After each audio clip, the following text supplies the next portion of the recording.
What's going on, everybody? I'm Dan, and this is Midwest Angling. And today we are on a very special trip.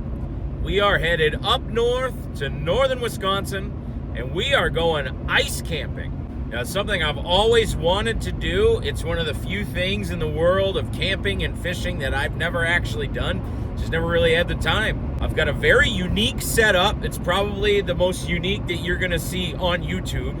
And we're headed up north, not far from where we've camped in the past a couple summers ago. But instead of targeting bass this time, we're going after something a little special. We are going to a trout lake. This lake is stocked for trout, so I know it's tank scrubbers. Odds are we're probably not gonna get any massive fish out of this lake. We will be trout fishing nonetheless, something I really don't get to do in Wisconsin a whole lot. So I'm gonna take advantage of the time I have available to me, and we're just gonna go have ourselves a real good time. We're gonna cook up some real good food, and we're basically gonna spend 2 full days here on the ice, one night. So without further ado, let's continue our travels up to the great north woods of Wisconsin and get on down the road.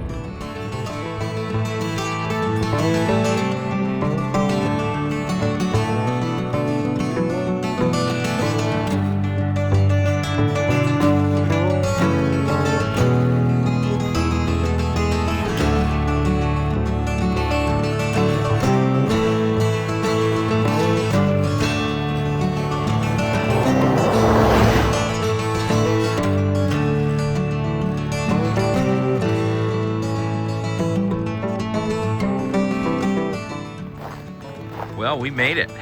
There's good news and there's some bad news. Good news is that it appears that I am the only one here on a Saturday morning. Now that could be good news and bad news. Somebody knows something that I don't.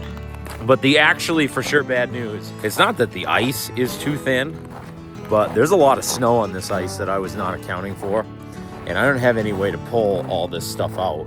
I was kind of hoping that the snow levels are going to be like what they had down by us. We'd be able to drive the truck just straight on. You know, I probably could risk it, but the tires on this thing aren't the best. I don't have anybody to come rescue me, so I think we're just going to have to hoof it through the snow, and you might be able to see why I might have some trepidation about that. So our whole ice camping setup here, I get this big heavy floor to put down so that way we're not sitting directly on the ice. I have no idea how that's gonna go through all that snow, and to be honest with you, I forgot to bring a rope to freaking pull it with, so probably gonna be pulling it through all that snow with a ratchet strap. Let the circus begin.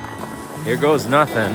I guess what I'm gonna try and do is see if I can use the sled to maybe pack down some of the snow and make a trail for myself. I don't know.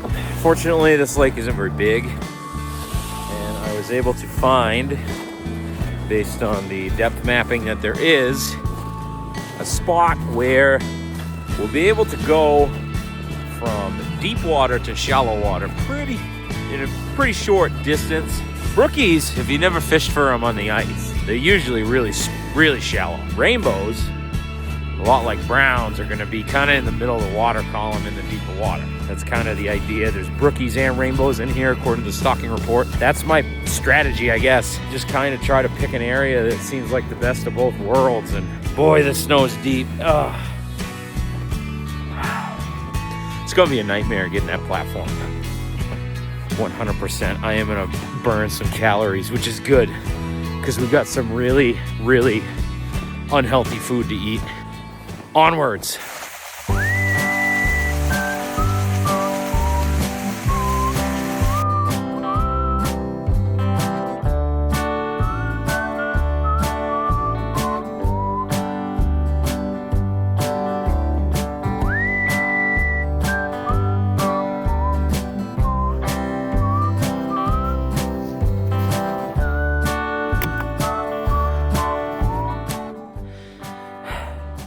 Now listen, fellas, I'm not gonna lie to you and say that was easy, but it was certainly not as difficult as I thought it was gonna be. I don't know if it's because I brought all the wood out first. I really hope that's enough.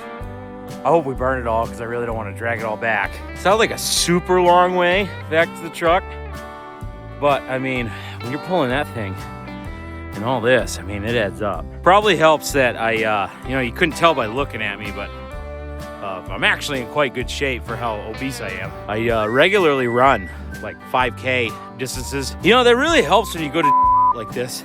I think I'd be dead if I didn't regularly do cardio. So it's 11 o'clock, but most of our stuff's out there. I just got to take one more trip back to the truck and get like all my sleeping stuff and the rest of the fishing gear, and then we can actually get this party set up. So I'll probably end up getting tip-ups in before I set the tent up, so that way we're actually fishing.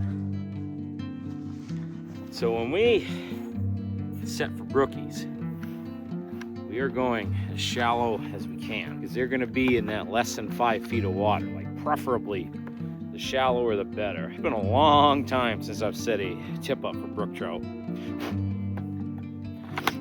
It's the way we always did it in Maine, so I'm assuming it's gonna work here. Brook trout's a brook trout. The other thing is that a lot of times you're trying to drill for them in such shallow areas that if you're not careful, you can put this thing into the bottom and then your blades are done. Now, I don't have an extra set of blades. I do have a hand auger for backup. Well, they're completely stupid. I ain't got a good brain. It's hard to tell exactly where the shore is here, but it seems like according to the depth maps that this drop is pretty steep. So I'm probably expecting probably about 4 feet where we're at, and then if we're gonna get a little more brave, then we can. But let's get this thing started, at least see where we're at.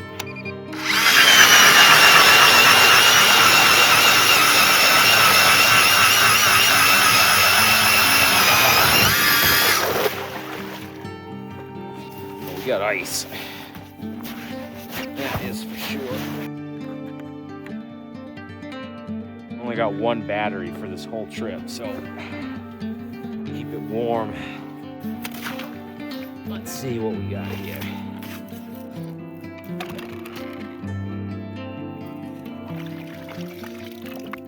It's probably got like 18 inches of ice or so. It's kind of less than I was expecting, honestly, with the temperatures that we've had. But given how much snow is sitting on top of this ice right now, it's really not surprising. On the long, repeated march back and forth, getting everything out, it kind of felt like there was some slush. And so I'm thinking it's probably a really good idea not to drive the truck out. Like, the ice probably would have supported it, but that thing gets stuck. We're 3 hours plus from home. There's no cavalry coming to save the day. 2 feet. Boy, that's perfect, I think. That's where I've always caught brook trout in the past. Ice fishing is less than 5 feet of water, so right where we need to be. We did pull up some weeds in the hole, and so hopefully that's given something for the bait to congregate down there and give them something to hone in on.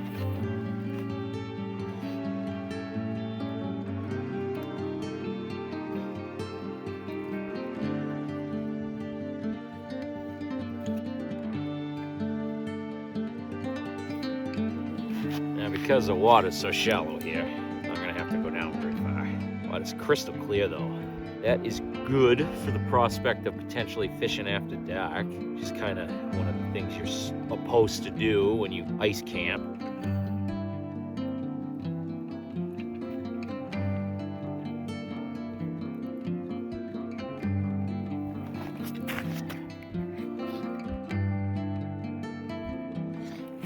There we go. We are officially ice fishing.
what time it is on a clock, but it's lunchtime. And we got us some Hormel chili with beans. And the best part about using a wood stove to keep your ice camping adventure warm is that the heater also doubles as a cooking surface.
You know, we spent most of the day so far being pretty uncomfortable.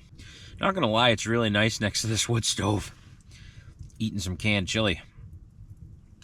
But one thing is for sure, we ain't doing nothing as far as fishing goes. So I think after I eat this, and I think we're gonna go do some jigging and try to seriously target some fish. But for right now, time to eat.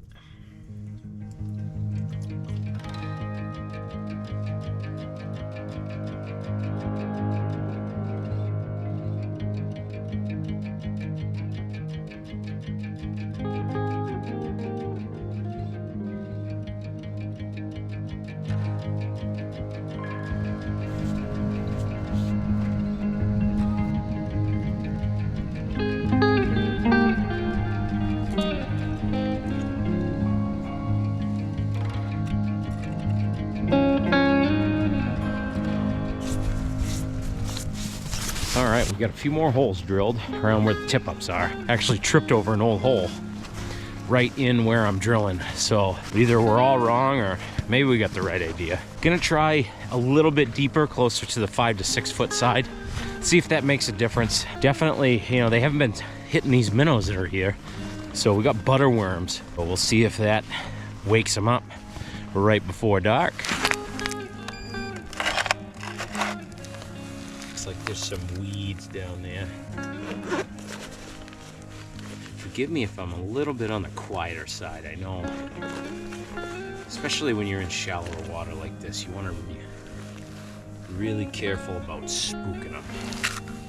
When you're only pushing 6 or less feet of water, they hear and feel everything. So your grandfather wasn't just annoyed with you when he told you to shut up because you're scaring the fish.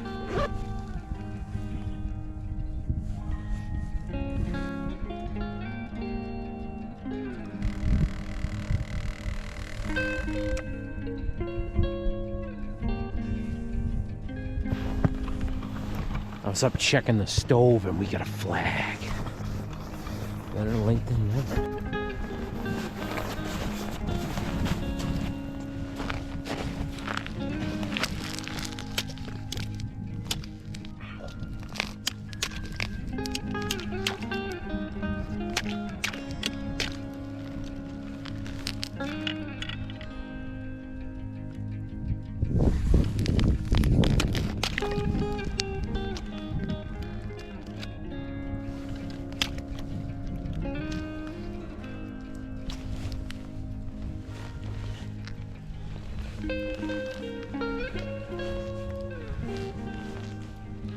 What do we got here?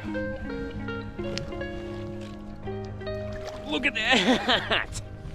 Nice! Wow! Wow! We got us a brookie. Ain't a bad one either. Oh boy, that's gone.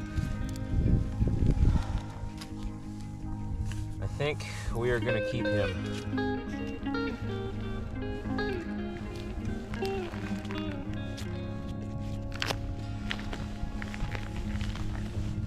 That's it right there.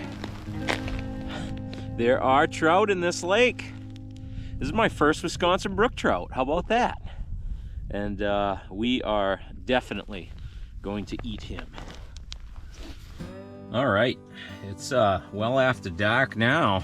We're nice and snug as a bug in a rug inside this tent. This wood stove's still blaring. I basically packed everything up as soon as we caught that brook trout. You know, it's getting real dark anyway, and you're just like, hell, I'm not really gonna eat more than this tonight, no matter what anyway. And I knew that that size of that fish should be plenty for a meal for just me. So I did have food for tonight, just in case we didn't catch something to eat. So that trout's just gonna be a little bonus. Got a double cheeseburger to make, some leftover Fritos to go with it. And so we're gonna dive right into making that right on the old wood stove.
Now that is a burger.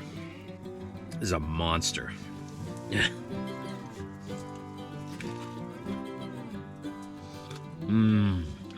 You know, you can be freezing cold and miserable out on the ice, and when you do something like this, it kind of makes all that go away. You're able to bring something super delicious, super good to a situation like this. Oh yeah, it hits the spot.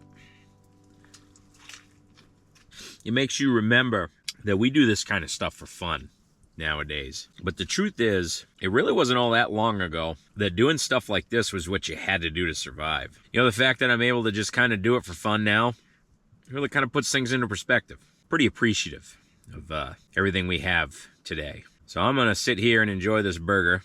Probably throw that brook trout on if I even have room. This burger is pretty big. We won't let anything go to waste.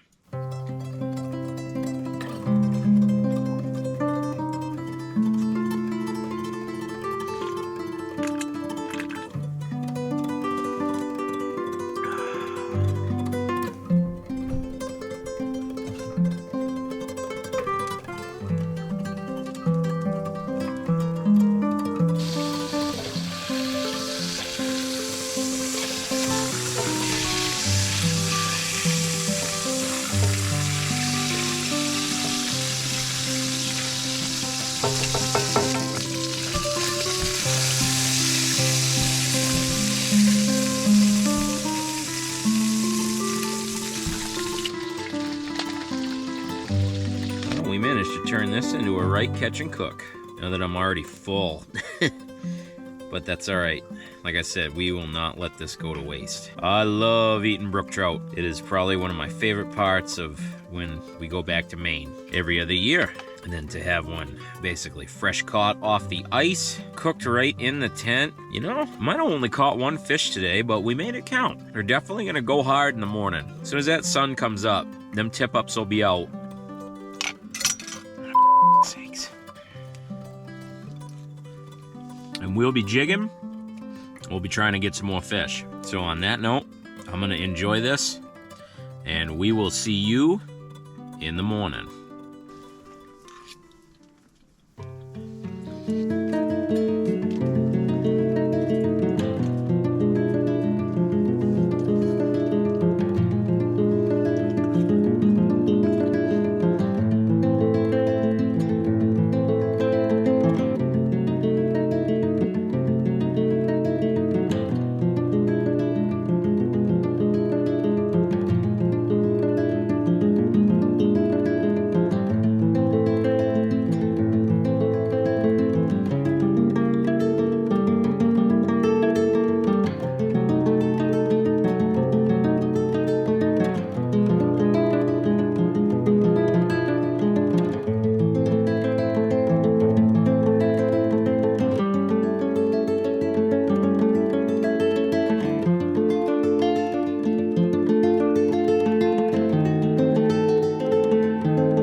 Well, good morning. We missed the sunrise. It was very burr this morning. I guess it wasn't as burr as yesterday morning, but when it was super burr yesterday morning, I was in the truck, so that made things a little different. It was very discouraging to get out of the sleeping bag. I did keep the fire going all night. I had to wake up every 2 hours to do so, but it kept all my batteries and everything nice and warm, so that was worth it. It was nice to just be able to just have it going when I got up, so I didn't have to worry about starting one, moving all this stuff out of the way, because it's very cozy in the little tent. It should still be fairly prime time, so we're gonna get some tip-ups in the water and we're gonna do some jigging and see if we can get any more brookies.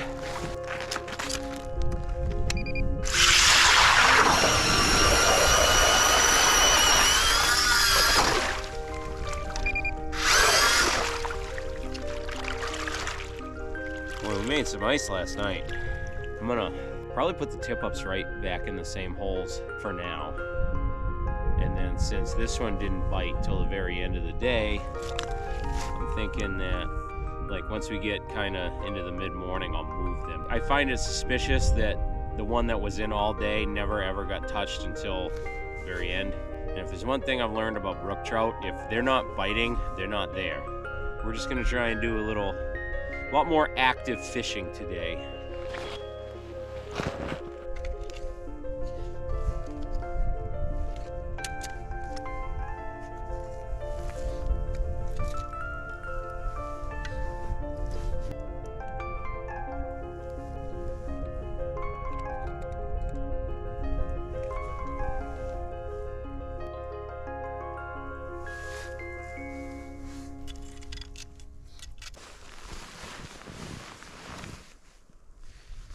Let's see how we did guessing the depth.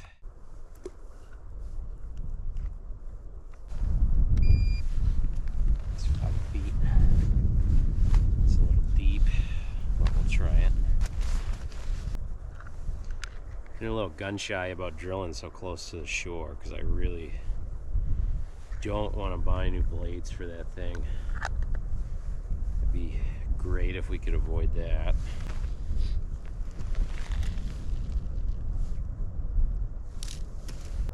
we're not getting anything on that really shallow stuff, this might be a good hole to move one of the tip-ups into when we go make breakfast. Right now, I'm trying to do some serious jigging. Serious as it could be.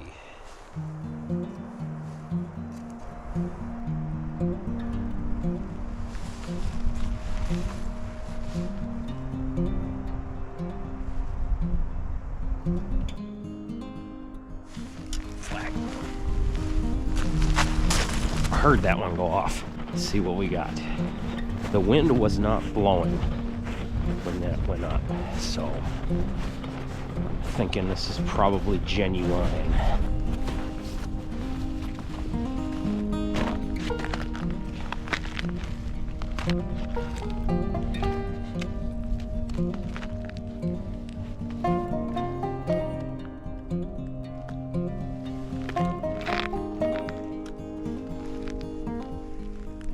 Oh, he dropped it. He hit it and dropped it. It was definitely hit because the bobber was pulled out. It's a good sign though.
Not bad for a hobo wood stove meal, huh?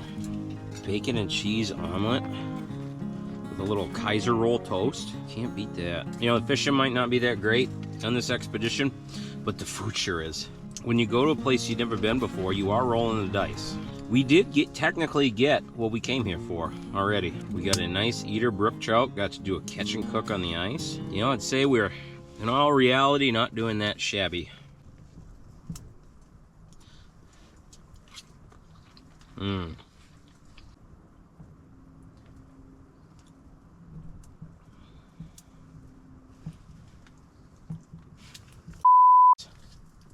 Should have known I was flying too close to the sun there.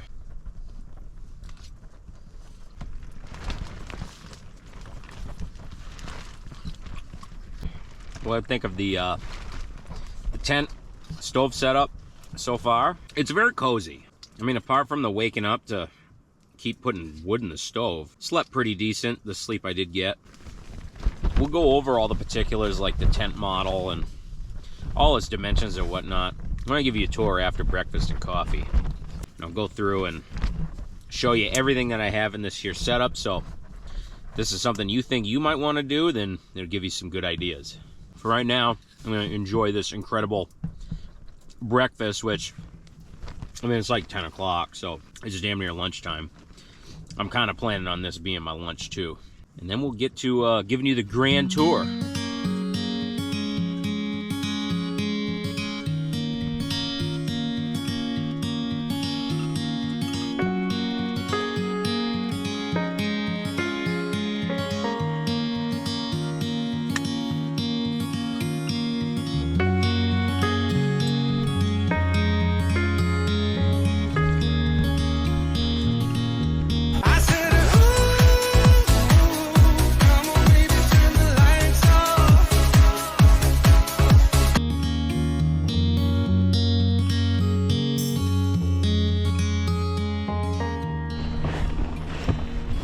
I don't know if I'm just seeing stuff, but one of my tip-ups looks weird.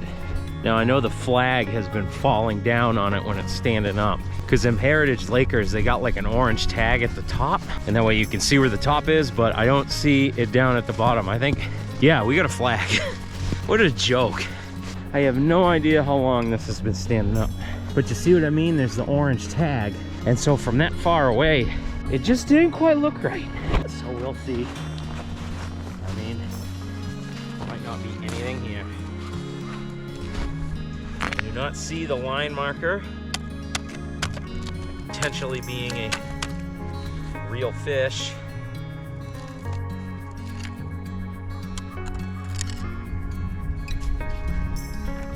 Oh, we got one. Look at that! Nice! That one's got way better colors than the one last night. Probably about the same size too. I wonder if this one's a male. It's got a hook jaw. Well, we're gonna eat him, so it doesn't really matter. Here we go. Not bad for a northern Wisconsin tank scrubber, is it? How about that? That's what we came here for. Nice.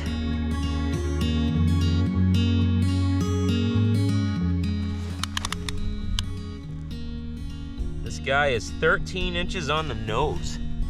And that one last night was 13 and a half. So that's a pretty decent average. I mean, especially for stock brook trout, that's really not bad. You get a decent amount of meat off of a fish this size. I ended up pulling that tip up because, like, we're gonna be packing up to go home soon anyway, so there was really just no point. It's about a 3-hour drive back, so I know we're gonna miss prime time, but your old pal Dano does have to work in the morning. We're gonna have to get going soon. But before we take off, I did wanna give you guys a grand tour of the setup, go over all the gear that I have. That way, if you see this and you wanna give ice camping a try, then you'll have a great place to start. Let's give ourselves the grand tour of the palace on this little adventure. So to start off, this is the Firehiking Yurt tent. It is a 6x5 by 6x5. The truth is, that's kind of small. It really is. As you can see from the scenes when we were eating, it's cozy, but the reason I went with this tent is because it is square and it is a dimension that's easy to work with, because I custom made the floor, which is just 2 platforms that we butted together. And so because it is 6x5 by 6x5, it's a cube, all of the stakeout points, because this is not meant for ice fishing. This is supposed to be a tent that you put up on land and stake in like a regular tent. So we were able to put these hooks in where all the points are, and because it's a square, it truly doesn't matter what orientation to the platform you have it. And the platform is really essential. Like, you see a lot of YouTubers that do this. A lot of times they use like the gym mats. Really, I got this idea from Mr. Joe Holland. He is a big time believer in the wood floor, and I gotta tell you, after doing this, I can see why. Having the wood floor, a dry place to place things, is really important. And so for heat, this thing is a mess. This is a knockoff of the Guide Gear wood stove. It's a perfect size. Like, it heats this thing great. When we went to bed last night, it was 70 degrees in here. The problem is I didn't get the actual Guide Gear one. I got the knockoff on Temu from China that you can't even get anymore, presumably because they were selling it when they weren't supposed to. But I can see why. I don't even think they used real heat paint because I did the initial like curing phase, and it never ever stopped smoking till it just burned the paint off. Them guys in China just slapped whatever paint they had, and well, that's how they got it the cost down 40 bucks. And I guess that's why. Have to pick up some high temp paint and redo it at some point. But you know what? It gets the job done. It's better than nothing. This thing right here is actually, I made this a long time ago to mount a TV in a semi truck at the foot of the bed. It's got little feet to go under the mattress, and then it would be straight ahead of you when you're laying in bed. I haven't used it in years since I stopped driving the truck it was in, so it's just been sitting in the garage. And I noticed the cot was really close to the stove, and I'm a pretty clumsy sleeper, and so I didn't want to roll over or whack it with my arm and hit that hot stovepipe. So I put that up. I think I need to like put some grating or drill some holes in here, because unfortunately it does also block the heat. So, you know, we'll just have to make some modifications, but all in all, I liked having it. I got that little that little camping pillow that's from Desert Fox. That's really slick because it rolls up real tight. Over here, the tent has a pocket in the corner. I put my headlamp in there. I'm sure you could put your phone, but charging my phone overnight, I really didn't want it against the wall where it's cold. You know what I mean? So I just put the headlamp in there. It's easy to grab. Got the backpack for bringing all my like essentials out. That's usually what I take all my camping gear in when I camp out of the boat. Basically just pack the sleeping bag and my clothes, the pillow, and things like that.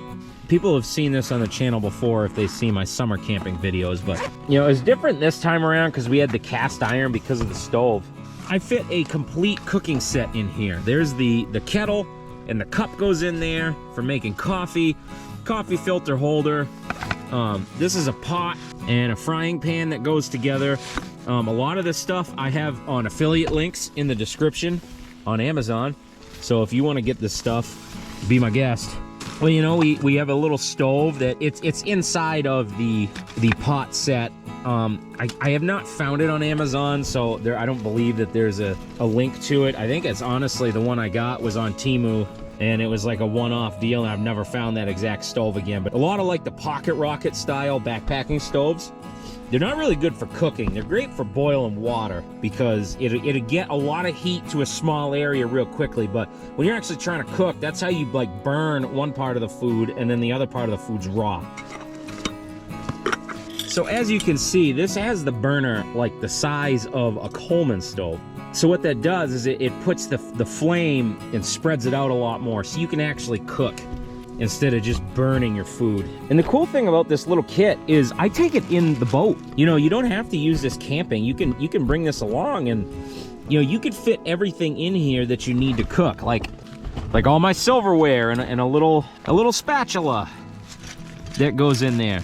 And then this is a windscreen for the gas stove. Got a couple gas canisters, keep some salt and pepper, a little bit of oil. And this one's big as dish soap, so that way you can clean up after yourself. And then I usually have coffee and powdered creamer, but you know, in the summertime it's kind of a challenge to keep things refrigerated. Right now, keeping things cold really isn't a problem, so that's why I had the liquid creamer today. But that is the cooking kit. This sleeping bag is a Stansport sleeping bag. It's rated for 55 degrees. I've used it colder than that and been fine. It was a little chilly last night, even with the stove going. I think the way the wind was blowing and having the heat shield definitely cooled it down. But you know, it got the job done, and if anything, it it helped me because if you get too warm and snug, then you're not gonna get out of the bed to go, you know, put wood in the stove. In a way, it kind of worked out for the better. The cot is a Coleman cot, Coleman camp cot. I think it's like called the Trailhead 2. It's a really nice cot.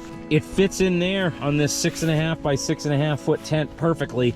I was concerned with how much space this was gonna take up, but what I found is it makes a really great shelf to put everything. And underneath it is not wasted space because you could take your groceries and, you know, water bottles and all the stuff like the sleeves that all of your gear comes in. You just kind of stash it under there when you don't need it, and it's out of the way. Doesn't really look like it, but I got my little backpacking chair. It's not the most comfortable thing, but it's compact and it's easy to bring along. And my folding camo table, it just works. You know, it's not the friggin' Bellagio, but it worked. It kept us alive on the ice, and it got pretty crispy last night. I saw 0 when I checked the weather first thing this morning. Now, of course, it was way colder yesterday, but we weren't out here sleeping yesterday. And then the tent, lastly, does have a hook. Just got this rechargeable lantern. It's not super bright, but it puts off a good amount of ambient light, just so you can kind of see where things are. And then the headlamp stays with you so you can see what you need to look at. But this little thing is like a survival kit. It's got like a fire starter, a whistle, a bunch of stupid stuff. But the number one reason I have it is because it's got a thermometer. It is not in Freedom units, but your old pal Dano is kind of versed in metric for some odd reason. It works. Tells me whether it's cold or not. That's really all you need to know. And that about sums it up. We didn't use nearly the amount of firewood that I predicted we might, but you know, that's a good thing because you don't want to run out. It just sucks that you got to lug it back. But we have not gotten any flags up while going on that little spiel. I think we're gonna start packing things up and headed back south.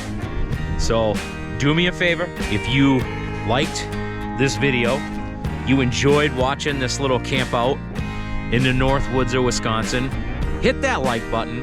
And if you are feeling real generous, you can hit that hype, and that'll help really push me out to new audiences, to really help a guy out. And if you are new here and you like what you see, hit subscribe. You know, we go on adventures like this from time to time. I work full-time, more than full-time really. You know, the amount of time that I can get out here and do these adventures, especially since I got 2 kids at home, I don't have a whole lot of time to do it, so I try to get out when I can. And when you do subscribe, make sure you hit that notification bell so that way you will be notified of future fishing adventures. This has been Midwest Angling. Thanks for watching, and we'll see you on the next one.